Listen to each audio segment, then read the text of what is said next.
Opa, diga lá, Salgado. Eu sei que a gente vai chamar o Rômulo Pinheiro agora, mas eu acho que ou tinha alguém lavando louça, não sei se é ele. Tinha alguém lavando louça? Será que esse barulho é do Salgado, ou do Salgado já, do Rômulo É do Pinheiro? Salgado, eu acho. É lá do Rômulo. Ele veio da Argentina, todo trabalhador em casa, acho que é por isso que ele tá lavando a louça, né? Rômulo Pinheiro, bom dia. O que você está fazendo neste exato momento?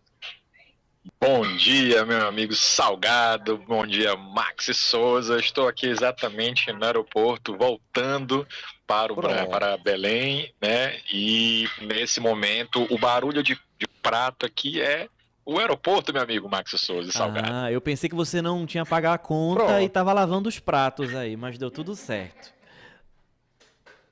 Não, Bom, isso acontece quando o pessoal daquele time azul marinho vem pra cá. Aí sim. Ó, pronto, começou.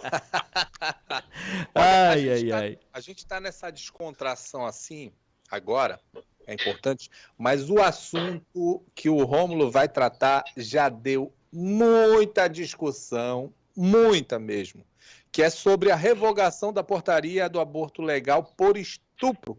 Rômulo Pinheiro, conta pra gente aí. Pois é, acontece, Salgado e Maxi, que na esteira dessa nova disposição do governo, nós tivemos na primeira semana, inclusive, de janeiro, nós tivemos algumas mudanças em algumas políticas públicas de saúde. E uma das principais foi exatamente a revogação da portaria que determinava que profissionais da saúde tivessem a obrigação de notificar as autoridades policiais a respeito de supostos ou de eventuais crimes de violência sexual. E aí, a portaria era muito controversa, porque, em primeiro ponto, não foi discutido com as áreas de interesse social, os conselhos de saúde, nada disso foi discutido para editar essa portaria, mas obrigava o profissional da saúde a comunicar à Polícia Civil, por exemplo. E outra questão muito importante é que a ideia é que se preservassem evidências materiais de crime, mas se impunha à mulher uma obrigação, quase que como um dever de somente poder fazer o procedimento de intervenção em razão da violência sexual, se este fato fosse narrado às autoridades públicas. E é claro que, a primeiro ponto, a gente pode perceber que muitas pessoas até acham que isso seja importante, porque busca coibir os crimes. Por outro lado, impõe uma carga excessivamente dolorosa à mulher, que já vai passar por um procedimento de intervenção que já é completamente traumático para qualquer mulher, ainda ter que impor este encargo. Pra você ter uma ideia, Max e Salgado, a portaria era tão danosa aos direitos da mulher que determinava, inclusive, que a mulher teria que presenciar imagens, ver as imagens do feto, do embrião, para somente depois decidir se ia ou não realizar a intervenção cirúrgica. Então você imagina o trauma que isso já causa, o fato dessa intervenção já ocorrer, imagina ter que forçar a mulher a ver o embrião ou ver o feto, para só então depois tentar dissuadi-la a fazer, enfim. Era uma coisa bem traumatizante para as mulheres, é uma coisa que estava já dificultando demais, como se já não houvesse as dificuldades naturais da mulher que busca esse tipo de atendimento na saúde pública. É claro que a gente sabe também que o médico ele não é obrigado a fazer essa intervenção, mas sendo um direito da mulher, ela pode solicitar então que outro médico faça. E essas políticas públicas rememoram aquele célebre caso da menina de 10 anos que foi estuprada. Se você não lembra aquele caso, foi até necessário uma intervenção judicial, gente que entrou em hospital, menina de 10 anos de idade, sofrendo violência sexual, ainda tem que submeter a todo esse tipo de constrangimento. Rômulo, esse tipo de política pública não pode acontecer mais. Desculpa lhe interromper, mas só pegando o gancho do que você trouxe como exemplo, isso aconteceu lá em 2020, né? Principalmente a polêmica veio à tona lá em agosto de 2020, e o que mais nos espantou nessa época foram grupos que tentaram impedir o aborto da menina de 10 anos, grupos religiosos. Então, o debate ele ainda continua muito aquecido, a gente talvez avance aí de pouquinho em pouquinho, mas só para a gente entender o tamanho do problema que ainda é falar de aborto aqui no Brasil, tudo relacionado ao que você está trazendo para a gente também. Né, exatamente. Você vê que esse é um tema muito sensível, que aborda, transcende a mera questão de saúde pública, e você mencionou muito bem, aspectos e pessoas com esse caráter religioso interferem tanto nas políticas públicas dentro do Congresso Nacional, como de fato em situações como esta que você citou em 2020. Então você vê que aí hoje, para uma mulher, já é muito difícil se expor numa situação dessa. A gente sabe que ainda hoje nós temos aí muito preconceito com as autoridades públicas que devem fazer uma política de acolhimento e não fazem. É muito comum, eu como advogado aqui em Brasília, eu ouço relatos de várias e várias vezes, eu trabalho com atendimento da violência doméstica também, e escuto aqueles velhos relatos de que quando a mulher vai relatar uma situação dessa, sempre se questiona o que ela estava vestindo, ou por que ela está em tal hora na rua, coisas que são inapelavelmente desproporcionais a serem questionadas uma mulher vítima de violência sexual. Então, na contramão de tudo que estava sendo dito ou proposto de políticas públicas anteriores, é que essa nova visão vem sendo implementada na saúde pública, e mesmo assim isso não tem o condão de melhorar 100%. A gente sabe que muitos ainda são refratários a essas ideias, são refratários à política de acolhimento à mulher, mesmo no hospital, mesmo nas autoridades públicas. Infelizmente, é uma coisa que as mulheres ainda têm que enfrentar no dia a dia de bastante gravidade. Eu lembro desse caso aí que você mencionou, da menina de 10 anos, que ela engravidou após um estupro, ela tinha o direito legal de fazer o estupro, e aí o STF acabou abrindo uma investigação para ver se a ministra Damares atuou para impedir que esse procedimento fosse realizado, lembrando que é um procedimento legal, lembrando que era uma menina de 10 anos de idade. E o movimento foi para que impedir que a menina fizesse a interrupção da gravidez. Foi um auê, teve decisão, se eu não me engano, de uma juíza proibindo a interrupção. Mas, rapaz, por isso que eu digo que esse assunto vinha a ser polêmico. Salgado, Oi. Só te interrompendo, me desculpa, é porque senão eu perco o fio da meada em relação ao raciocínio. O depoimento, o interrogatório feito a essa menina de 10 anos, inclusive pela juíza que você mencionou, beirou absurdo, justamente perguntando se ela não queria ver o rostinho da criança quando nascesse. Enfim, eu nem consegui terminar de assistir e ouvir aquele vídeo, só para colaborar com o teu raciocínio também. É isso. E aí, Rômulo, eu aproveito para fazer uma pergunta, porque a polêmica girou em torno agora com essa revogação de não ter mais a obrigatoriedade de comunicar à polícia. Mas a gente está falando de um estupro. E aí, se a mulher engravidou, ela tem direito de fazer o aborto. Aí eu pergunto, para ela fazer a interrupção do procedimento, já deve ter corrido um inquérito policial para apurar a agressão, a violência que essa mulher sofreu, e ela precisa apresentar um documento? Ou ela simplesmente chega ao hospital e diz que foi abusada e queria interromper a gravidez? Pois é, Salgado, exatamente esse procedimento primeiro que você citou era o que desejava a portaria revogada.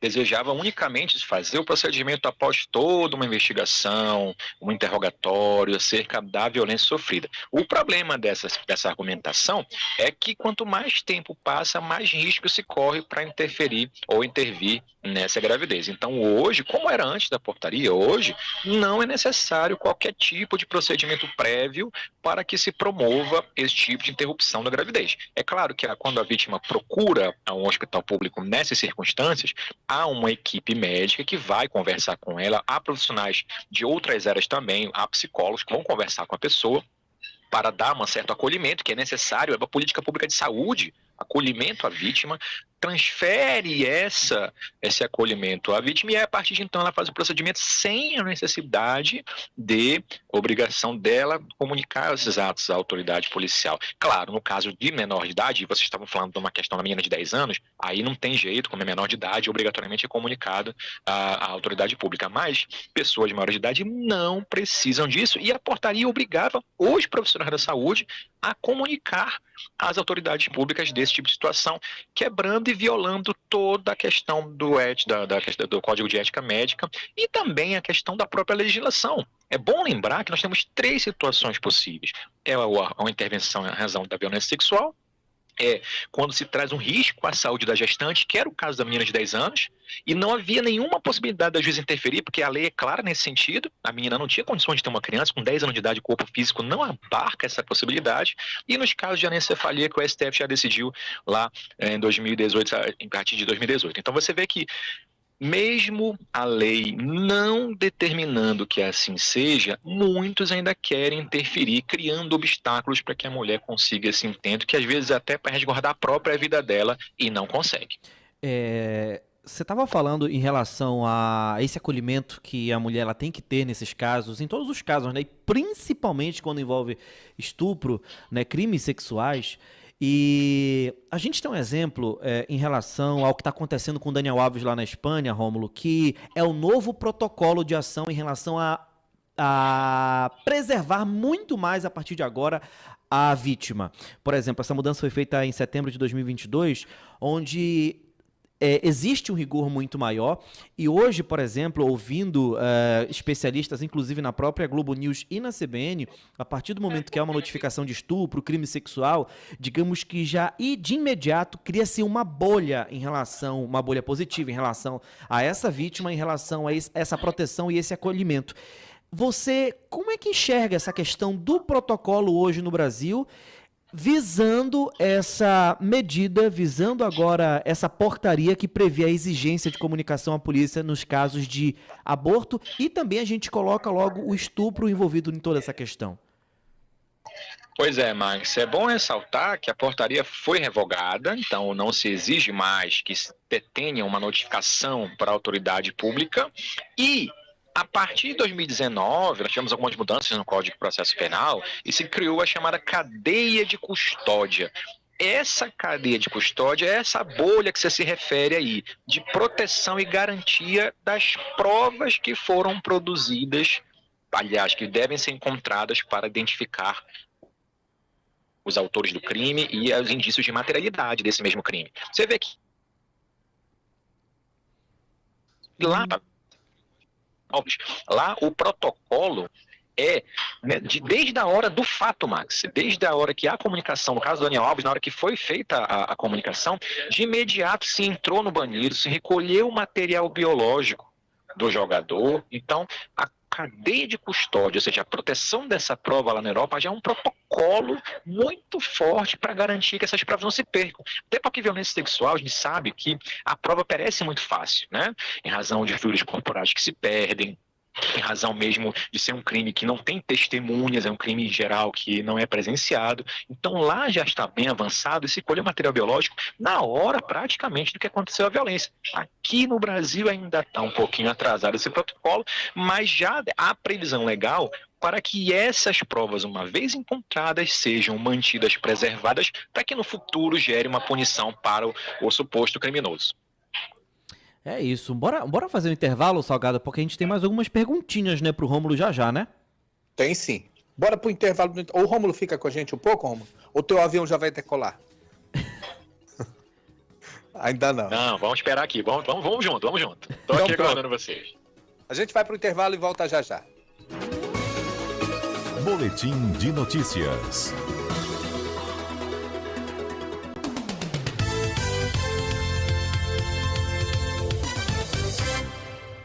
O governo do Pará comemora os 407 anos de Belém trabalhando por... Boletim de notícias.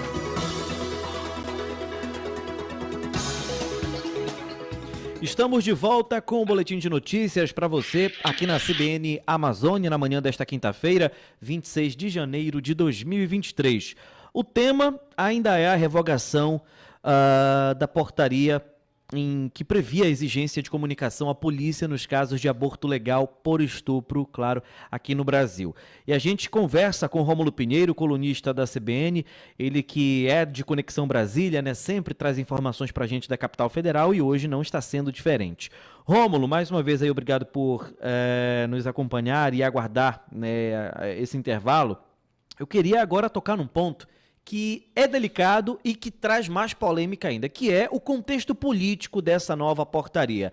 É óbvio, é claro que a oposição não gostou, a oposição briga por isso, a própria oposição está a todo tempo com nomes fortes, né, nas redes sociais, e eu queria que você trouxesse agora um panorama de como é que está essa situação em relação a essa balança de quem está aprovando e quem está discordando, porque a polêmica está na mesa, né?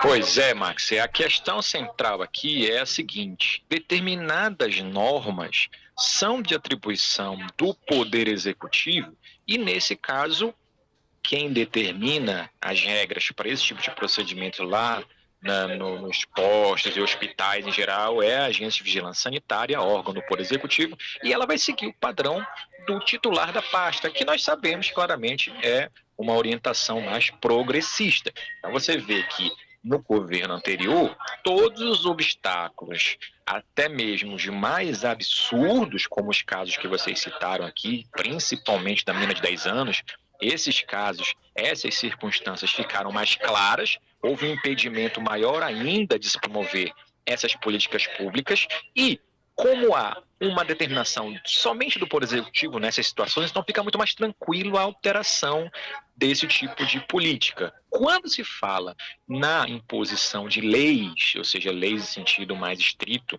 que dependam de promulgação lá do Congresso Nacional, então isso tende a ficar mais difícil, essas mudanças, em razão da necessidade de discussão com o poder político, e a gente sabe que aí hoje há um Congresso Nacional bem mais dividido com relação a esses ideais progressistas e ideais conservadores. Muito embora nós já tenhamos visto lá em Brasília, eu estou voltando agora para Brasília, mas já tenhamos visto aí um capital político sendo derretido do ex-presidente Bolsonaro, e a tendência é que muitos políticos lá do próprio PL tendam a retornar à base do Centrão para votar com as políticas públicas do governo federal. É esperar para o próximo semestre, nós temos a eleição das mesas diretoras do Senado, da Câmara agora na semana que vem, fevereiro, mas a tendência é que nós tenhamos uma composição maior dessas políticas contrárias e conservadoras com o governo federal. É claro,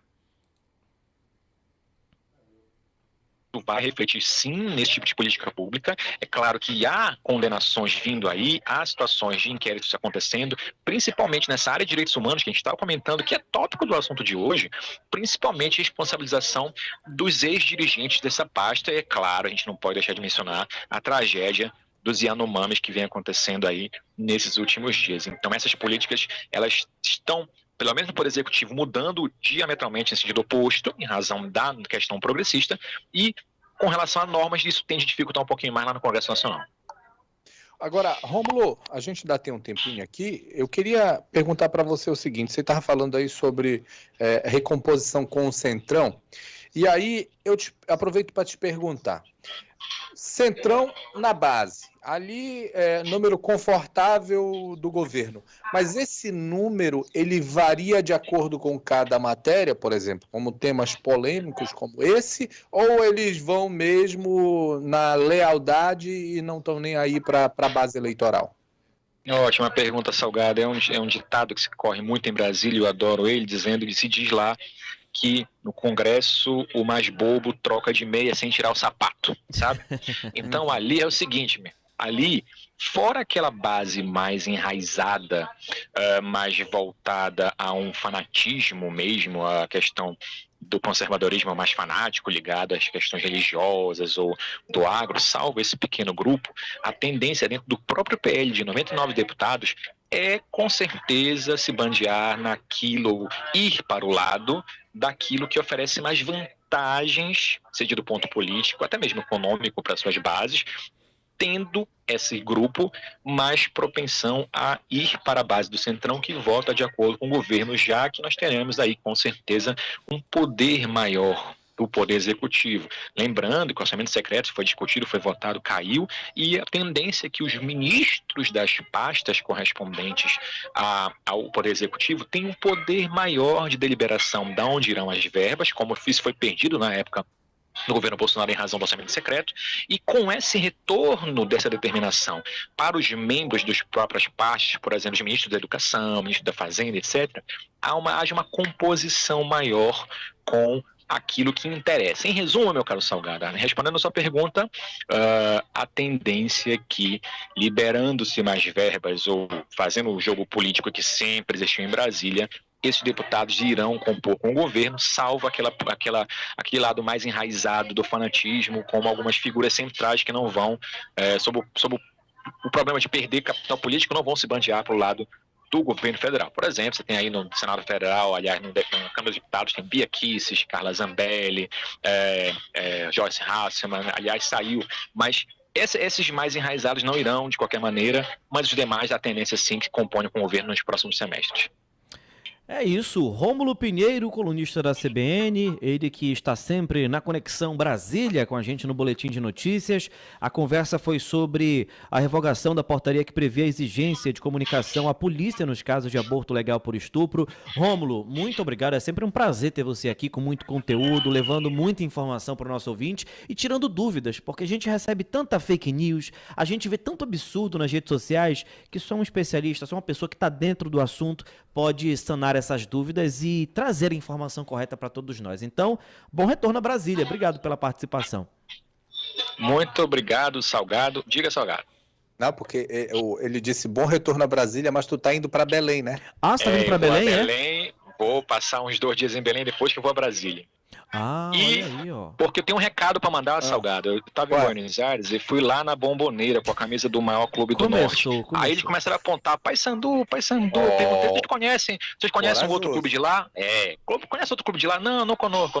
Então ninguém conhecia o outro clube lá de Belém, entendeu? Então eu tô indo dar esse recado com o pessoal aí, esses traidores aí da capital paraense. E, Max, a gente tá igual o Milton Jung, né? Esqueci agora o nome dela, que vai para fala de economia. A Miriam Leitão, ela vai participar, ela fala assim, olha, se baixar um pouco o volume é porque eu estou entrando no táxi agora que eu estou indo para o aeroporto. E a gente está com o Rômulo aqui com a gente, assim, no aeroporto também. Isso mostra que o rádio é muito bacana, mano. É verdade. É igual eu, às vezes, eu não posso falar agora que eu estou entrando no ônibus, indo por 40 horas, e a Nanindeua, mas nem se compara, mas é assim mesmo a vida, né? Valeu, começou Rômulo. O choro, começou. Abraço, Totti, até semana que vem. Abraço, tchau. É isso, Rômulo Pinheiro com a gente. São 11 horas